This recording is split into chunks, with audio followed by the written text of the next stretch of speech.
For those who are not in the Hollywood world, what is wrong with her taking over the film? I've never seen it before in my 30-plus year career in Hollywood. And an executive producer is below a producer in the film world. An executive producer signed up to be an executive producer, and that's it. As the time progressed in this film, she decided that she wanted to be a producer. She started to make edits. She wanted to be part of the editing team. There were people hired, like human beings actually hired to do the editing job, who had done work as editors. She wanted to be part of that team. The next thing you know, she took over the editing.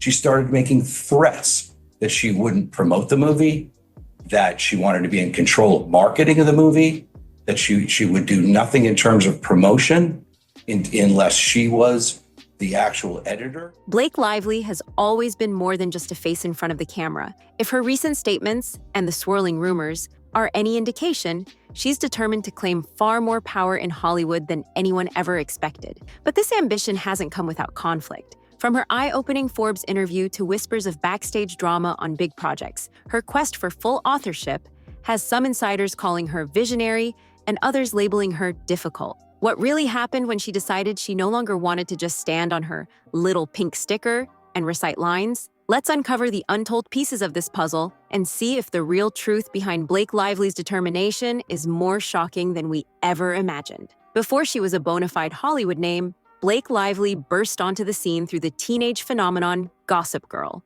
Fans adored her as the stylish Serena van der Woodsen, a character whose life of high society drama made her an instant star. But behind the glittering red carpet appearances and magazine covers was a young actress who felt stifled by the notion of being replaceable. In those early days, Lively was often told to stand exactly where the director wanted, say her lines exactly as they were written, and not meddle with bigger creative decisions. She knew a rigid hierarchy existed. The director called the shots, costume designers handled the wardrobe, and producers governed everything else. Young actors, especially those cast for their good looks, could be swapped out at a moment's notice. Yet rumors trickled out that she was already pushing boundaries, quietly offering suggestions on set. Perhaps she was naive to the standard rules of the Hollywood assembly line, or maybe she had a bigger plan. As the show's popularity soared, so did the sense that Blake Lively wasn't content to remain simply a cog in the machine. She saw herself not merely as an actress, but as a budding storyteller. It's easy to overlook just how big Gossip Girl was, and how quickly it catapulted Lively into the public eye. The success gave her a glimpse into the massive influence a well-run production can have, but more importantly, it laid bare how little control she had over the final product, how her performance could be edited, styled, and shaped by others. For some rising stars, that's a blessing. They can remain carefree, focusing solely on delivering their lines. I was making I don't know, juice with there was this maple water on set, and I was like, oh, water tapped from a maple tree. This is exciting. But instead of just handing him a plastic red cup that I was drinking out of, I went and got the martini glass, a crystal glass, and shook it up for him properly, because you can't hand that man a red cup. No. And so he's standing on a dock with mud around, and he's holding a crystal martini glass. It was just juice and maple water. For Lively, it sparked an early hunger to have a say in every facet of the creative process. She was determined never again to be the cute face on a pink sticker, and as she'd later confess, forging her own path would become her single greatest passion, even if it ignited friction she never could have foreseen. Fast forward to the Forbes Power Women's Summit, where Blake Lively took the stage as an actor, director, producer, and entrepreneur. The audience leaned in as she openly discussed her obsession with detail, her desire to shape stories from the inside, and how being labeled difficult was sometimes just the price of standing up for herself. She admitted she'd once tried to be the person everyone wanted, the easygoing actress who shows up looking picture perfect and does exactly what she's told. But that path quickly lost its shine. She recalled times on set when she saw missed opportunities, flawed storylines, or costume choices that didn't align with the narrative. That frustration made her realize she craved full authorship.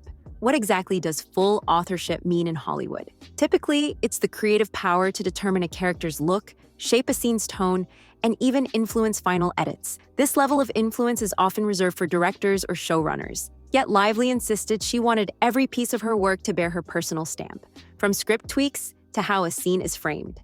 In short, she wanted creative sovereignty. Those in the room were left in awe, if a bit stunned. On one hand, championing a woman who's unafraid to demand creative respect is something many find admirable, particularly in an industry that historically assigns women smaller roles. Yet on the other hand, there was a whisper of caution. When an actress starts claiming territory, usually overseen by entire teams of seasoned professionals, friction can erupt. Some say that friction turned into a full-blown storm on her latest high-profile project, setting the stage for controversy that caught everyone off guard. Then the headlines. Blake Lively allegedly clashes with director on It Ends With Us. As soon as news broke that she was starring in, and reportedly had a hand in producing, the film adaptation of a beloved novel, the rumor mill fired up. The talk was that Lively demanded to oversee not just her costumes and dialogue, but also weighed in on set design, script revisions, and even shot selections. Territory typically reserved for directors like Justin Baldoni. Some inside sources claim that, at first, Baldoni welcomed her opinions. After all, it can be energizing to work with an engaged star who sees the character from the inside out. A lot of it's my real life clothes or my husband's clothes or my girlfriend Gigi's clothes. I was borrowing some. Wait, that's kind of amazing. So you have something of Gigi's in the movie. Yeah, it's like a wedding, like something old, something borrowed, something blue, something new. Wait, which except one? it's just- Now I want to think of the scene. Oh, I'm wearing her stuff all over it. Oh, really? Tons of like Bodhi, which is with the suit now that I'm wearing is Bodhi. It was meant for my husband, but I borrowed that's it. his suit? It was meant for him to wear, but it's so pretty. Look at it. You guys are not getting it in the shot.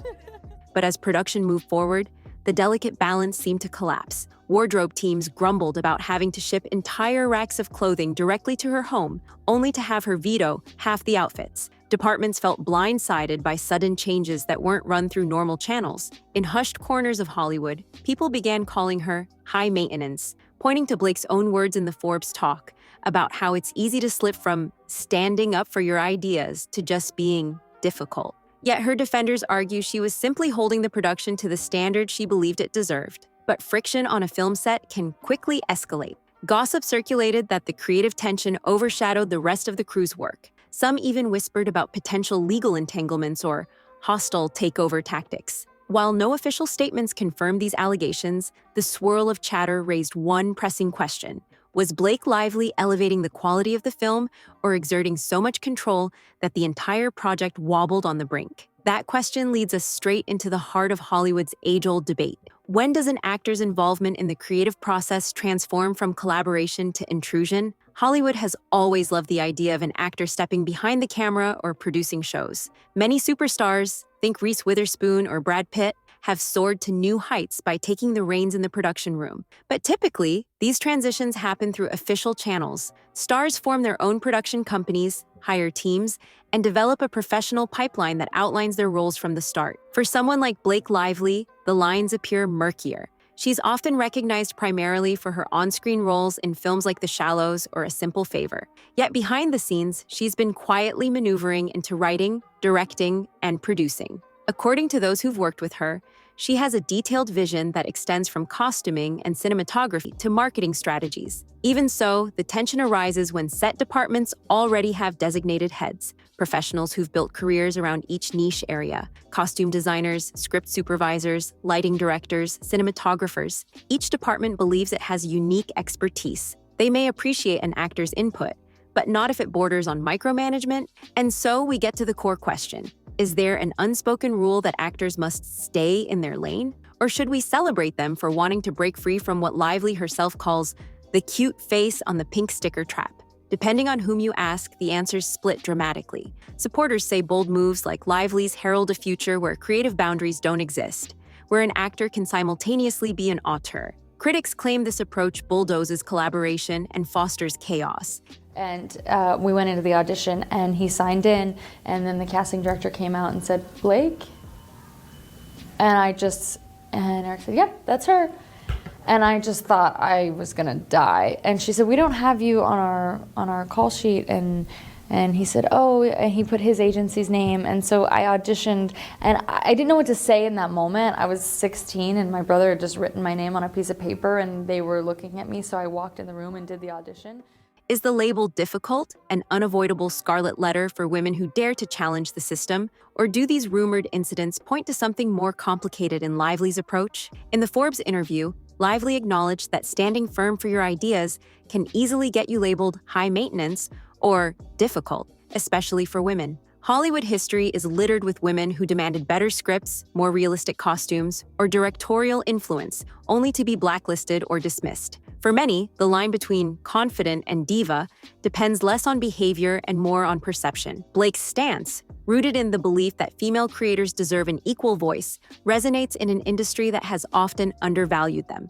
Yet her own words also hint at the tricky reality. There's a fine line between healthy collaboration and plain old conflict. She spoke of the importance of checking yourself before proclaiming that you're simply standing up for your beliefs. Critics wonder if her approach crossed that line. They point to rumored incidents where entire teams waited on her final say, causing delays and frustration. Some claim her instructions sometimes contradicted the director's, generating confusion. Yet defenders argue that her instincts might have ultimately improved the finished product, if only the production had embraced her comprehensive vision from day one. Ultimately, the difficult woman trope casts a long shadow. If a male star invests deeply in a film's production details, he's often praised as innovative or hands-on. Meanwhile, a female star may be saddled with negative stereotypes. Lively's experience could be a microcosm of these double standards, but the controversies don't end with rumors of on-set battles. Skeptics also point out potential nepotism and media power plays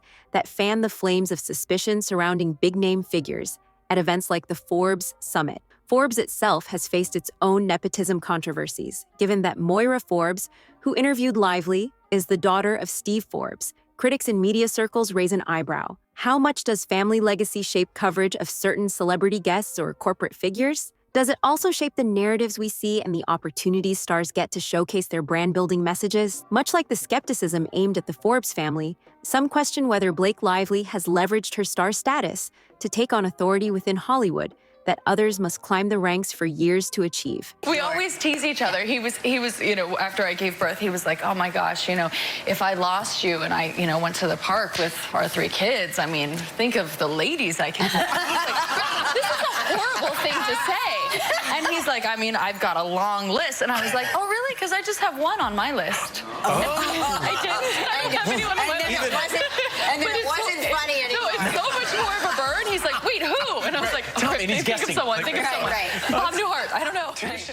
After all, the entertainment industry is no stranger to favoritism. Doors can open faster for those with existing fame, name recognition, or well-connected partners. Still, nepotism or not, every newly minted producer has to prove they can deliver results. The real question is whether Lively's rumored behind-the-scenes battles reflect an unearned power grab, or if they reveal a genuine talent determined to help shape a project's destiny from day one. In that sense, the cynicism swirling around the Forbes interview intersects perfectly with the controversies around Lively's professional methods. Both revolve around questions of who deserves to be calling the shots and how they got the chance in the first place. Yet the biggest question remains, did Blake Lively's unrelenting drive actually push her over the line, straining relationships with those who once admired her vision? Despite all the chatter, no official statements have confirmed or denied the rumors. That's Hollywood for you. Secrecy paves the way for infinite speculation. What we do know is that Lively herself has spoken openly about wanting to choose projects wisely, only stepping into roles where she's valued as a collaborator rather than just a performer. Some insiders paint a portrait of a creative warrior, someone who's deeply passionate and wants every detail to shine. They say her set changes, costume demands, and script input may have felt brash, but they originated from a sincere desire to elevate the art. They see her as a modern, multi-hyphenate who's simply refusing to let old-school hierarchies limit her contributions. Others, however, point to rumored meltdown moments where entire departments had to scramble to meet her last-minute demands. They question whether personal pride overshadowed professional courtesy. Did she cross a threshold where collaboration turned into commandeering? And if so, how much stress did that place on directors, co-stars, and staff who lacked the star power to push back? There's also a lingering possibility that these stories are amplified by tabloids that relish feeding fans a juicy behind-the-scenes feud. Hollywood watchers learned long ago that perceived hostility sells. And let's be honest, the idea of a beloved star pushing for near absolute creative control is compelling drama. It's a bit of a tough adjustment in our house, but it's good. I mean, I have 2 other daughters, so my oldest is very into the baby, but my middle child, not so much. But We're really? thinking of keeping her. Yeah. Does she like play with her? What does she think? Well, she sort of like pretends to play with her. So like in the beginning, our oldest is like loving on her, and she's like very maternal, and then our middle daughter is just keeps away from her. One way or another, the results of her decisions will shape how industry power brokers and the public view Blake Lively's future. Where does she stand now, and what could her next move mean for Hollywood at large? Blake Lively's climb from teen idol to potential Hollywood auteur might be one of the most fascinating transformations in recent entertainment history. Along the way, she's challenged the norms that kept actors in neat little boxes, refusing to accept a role she feels doesn't fully value her creative voice. Yet this pursuit hasn't been smooth.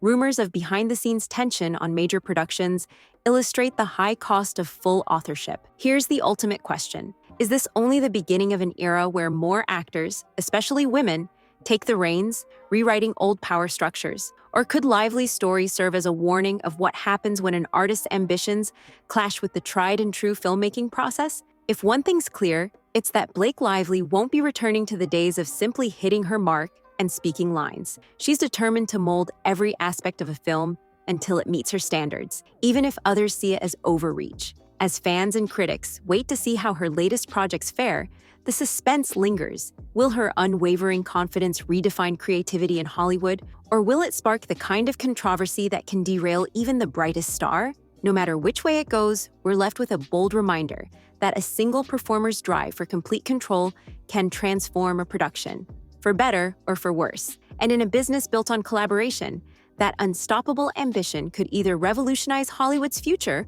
or rattle it to its core. The truth lies somewhere in the tension between brilliance and breakdown, and only time will reveal which side prevails.